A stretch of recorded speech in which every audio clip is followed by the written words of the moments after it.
பஞ்சபூத தலங்களில் அக்னித்தலமாக இருக்கக்கூடிய திருவண்ணாமலை ஈசன் வாசம் செய்யக்கூடிய இடமாகுங்க. இங்கு சிவபெருமானின் அற்புதங்களையும் சித்தர்களுடைய அதிசயங்களையும் இன்றளவுமே ஏராளமான பக்தர்கள் உணர்ந்துட்டு வராங்க. திருவண்ணாமலைக்கு பல முறை சென்றிருந்தாலும் கூட நிறைய பேர் பார்த்தீங்கன்னா அறியாத பல தெய்வ ரகசியங்களும் ஆச்சரியங்களும் இருக்குதுங்க. அப்படி திருவண்ணாமலையில் கிரிவல பாதையில் பலரும் அறியாத அதிசய குகைகள் பற்றி தான் இந்த பதிவில் நம்ம விரிவாக பார்க்க போகிறோம். வீடியோவை ஸ்கிப் பண்ணாமல் முழுசாக பாருங்கள். நம்ம சேனலை இப்போ தான் ஃபர்ஸ்ட் டைம் பார்க்குறீங்க அப்படின்னா நம்ம சேனலை சப்ஸ்கிரைப் பண்ணலைன்னா சப்ஸ்கிரைப் பண்ணிக்கோங்க. கூடவே இருக்கிற பெல் பட்டனையும் ப்ரெஸ் பண்ணிக்கோங்க.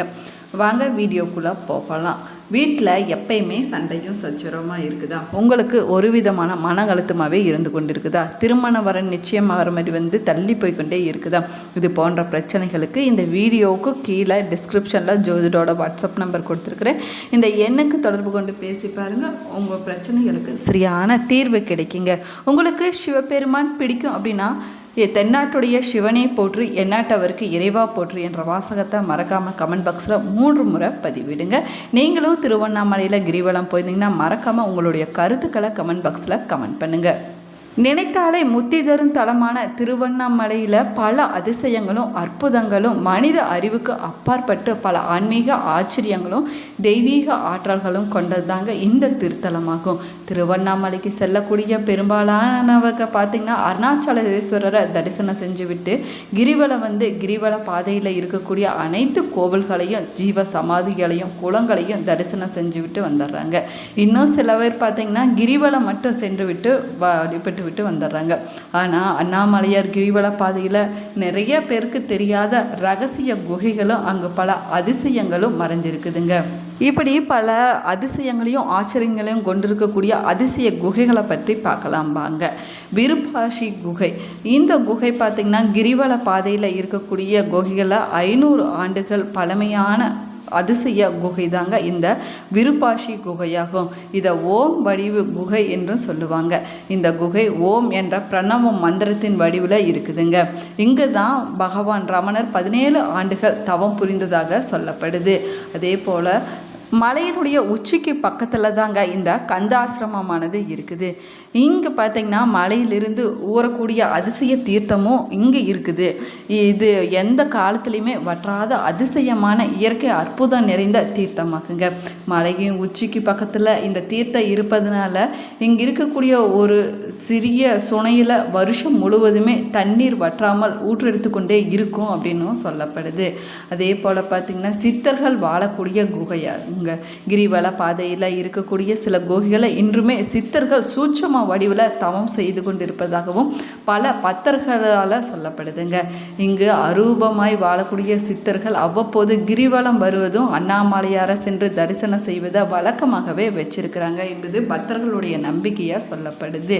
ஒரு காலத்தில் இங்கு அடர்ந்த மரங்களால் இருந்ததுனால இந்த பெயர், அதாவது மாமர குகை என்ற பெயர் வந்ததாக சொல்லப்படுதுங்க. பகவான் ரமணர் இங்கு தான் தவம் செய்திருக்கிறார் என்றும் இங்கிருந்து சிறிய நீர்ச்சுனை இன்றுமே வற்றாமல் ஒரு இயற்கை அதிசயமாக இன்றளவுமே இருந்துட்டு தாங்க இருக்குது. இதனால தான் இதை தாகம் தீர்க்கக்கூடிய தவம் என்று பக்தர்களால் அழைக்கப்படுது. திருவண்ணாமலையில் பல ஆச்சரியங்களையும் அதிசயங்களையும் உள்ளடக்கி இருக்கக்கூடிய குகைகளில் நமச்சிவாயர் குகையும் சொல்லப்படுதுங்க. பல நூற்றாண்டுக்கு முன்னாடி வாழ்ந்த குகை நமச்சிவாயர் என்ற சித்தர் இங்கு தான் தவம் செஞ்சிருக்கிறாரு. இந்த குகையில் அமர்ந்து தான் தியானமும் செஞ்சிருக்கிறாரு.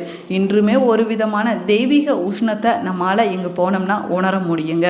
இங்கு தவம் செய்த குகை நமச்சிவாய சித்தர் நெருப்பாய் மாறியதாகவும் இவருடைய இருப்பையே அந்த தெய்வீக உஷ்ணத்தை உணர்த்துவதாகவும் சொல்லப்படுது. இந்த 5 குகைகள் மட்டும் இல்லாமல் இன்னுமே நிறைய குகைகளானது திருவண்ணாமலையில் இருப்பதாகவும் இவைகள் அனைத்துமே மறைந்திருப்பதாகவும் தெய்வீக அதிசயங்கள் என்றும் சொல்லப்படுதுங்க. நீங்கள் கிரிவலம் போகும்போது இந்த குகைகளில் நேரில் இதுவரை தரிசனம் செய்தது கிடையாது அப்படின்னா அடுத்த முறை நீங்கள் திருவண்ணாமலையில் கிரிவலம் போகும்போது கண்டிப்பாக நீங்கள் இந்த குகைகளை தரிசனம் செய்ய வேணுங்க. இதனால் அண்ணாமலையாருடைய அருளும் சித்தர்களுடைய ஆசையும் உங்களுக்கு பரிபூர்ணமாக கிடைக்குங்க.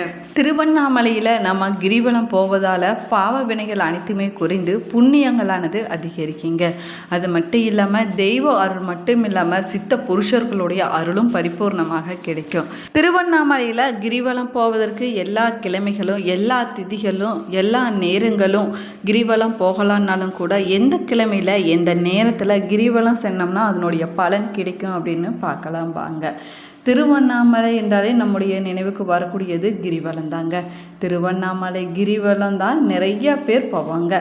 இதனை திருவண்ணாமலை கிரிவலம் என்றும் அருணாச்சலேஸ்வரர் கிரிவலம் என்று சொல்லுவாங்க. ஆனால் எந்த வகை மலை ஆனாலும் சரிங்க, நம்ம கிரிவலம் போவது சிறப்பானதாகும்.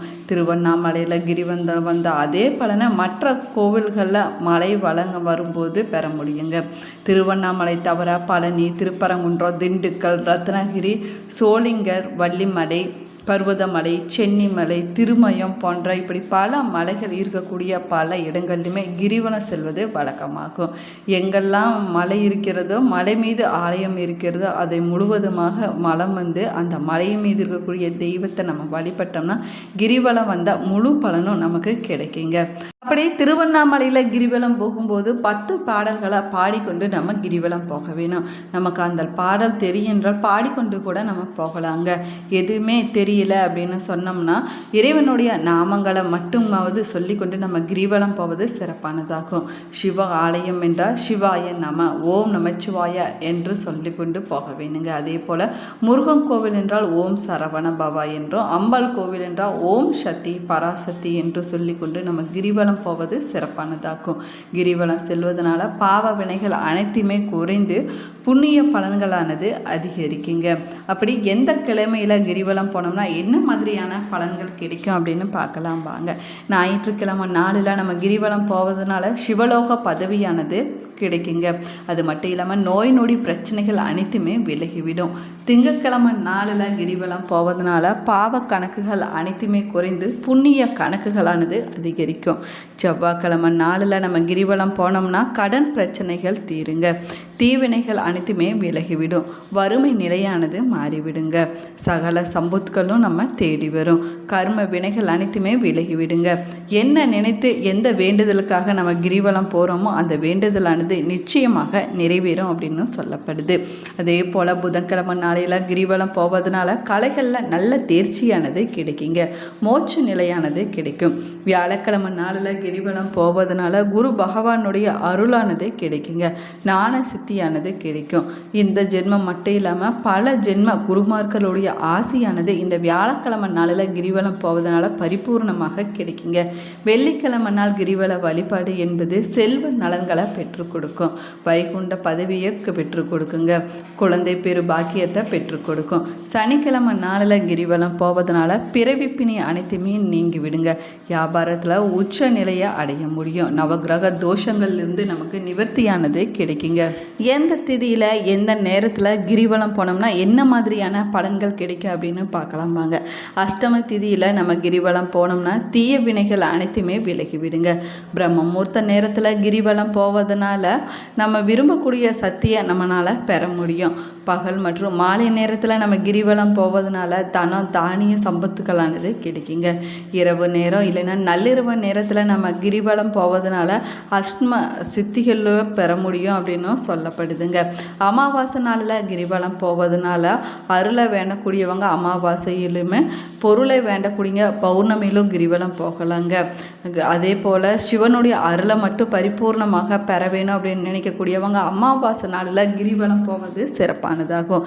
நினைத்த காரியங்கள் நிறைவேறி வெற்றியை தரக்கூடியது அமாவாசையில் செல்லக்கூடிய கிரிவல வழிபாடாகுங்க. அதே போல் பார்த்தீங்கன்னா எல்லா நலன்களும் தரக்கூடியது பௌர்ணமி கிரிவல வழிபாடாகும். நம்ம என்ன ஒரு விஷயத்தை நினச்சி கிரிவலம் போகிறோமோ அந்த விஷயமானது நிச்சயமாக நிறைவேறுங்க. அத்தனை நலன்களையும் தரக்கூடியது இந்த பௌர்ணமி கிரிவல வழிபாடாகும். வாழ்நாளில் ஒரு முறையாவது கிரிவலம் நம்ம கண்டிப்பாக போக வேணுங்க. வாய்ப்பு இருக்கக்கூடியவங்க மாதத்துக்கு ஒரு முறை கிரிவலம் சென்று வழிபட்டுட்டு வருவது சிறப்பானதாகும். வேண்டியது அனைத்துமே இறைவனுடைய அருளால் நிச்சயமாக கிடைக்குங்க. வறுமை நிலையானது நிச்சயமாக மாறிவிடுங்க. அதே போல் வாழ்க்கையில் மிக உயர்ந்த இடத்துக்கு நம்மளால் போக முடியும். ஞானம், செல்வம், வாழ்க்கை என அனைத்திலுமே உயர்வை தரக்கூடியது கிரிவல வழிபாடு தாங்க. எல்லா விதமான பிரச்சனைகளையும் தீர்ப்பதற்கு அற்புதமான சக்தி வாய்ந்ததாக சொல்லக்கூடியது கிரிவல வழிபாடு தாங்க. இந்த பதிவில் திருவண்ணாமலையில் இருக்கக்கூடிய குகைகள் பற்றி விரிவாக சொல்லியிருக்கிறேன். வீடியோவை ஸ்கிப் பண்ணாமல் முழுசாக பாருங்கள். நம்ம சேனலை இப்போ தான் ஃபஸ்ட் டைம் பார்க்குறீங்க அப்படின்னா சப்ஸ்கிரைப் பண்ணலன்னா சப்ஸ்கிரைப் பண்ணிக்கோங்க. கூடவே இருக்கிற பெல் பட்டனையும் ப்ரெஸ் பண்ணிக்கோங்க. நீங்களும் திருவண்ணாமலையில் கிரிவலம் போயிருந்தீங்கன்னா மறக்காமல் உங்களுடைய கருத்துக்களை கமெண்ட் பாக்ஸில் கமெண்ட் பண்ணுங்கள். Thank you friends. உங்களுக்கு சிவபெருமான் பிடிக்கும் அப்படின்னா ஓம் நமச்சிவாயா என்ற வாசகத்தை மறக்காமல் கமெண்ட் பாக்ஸில் கமெண்ட் பண்ணுங்கள். தேங்க்யூ.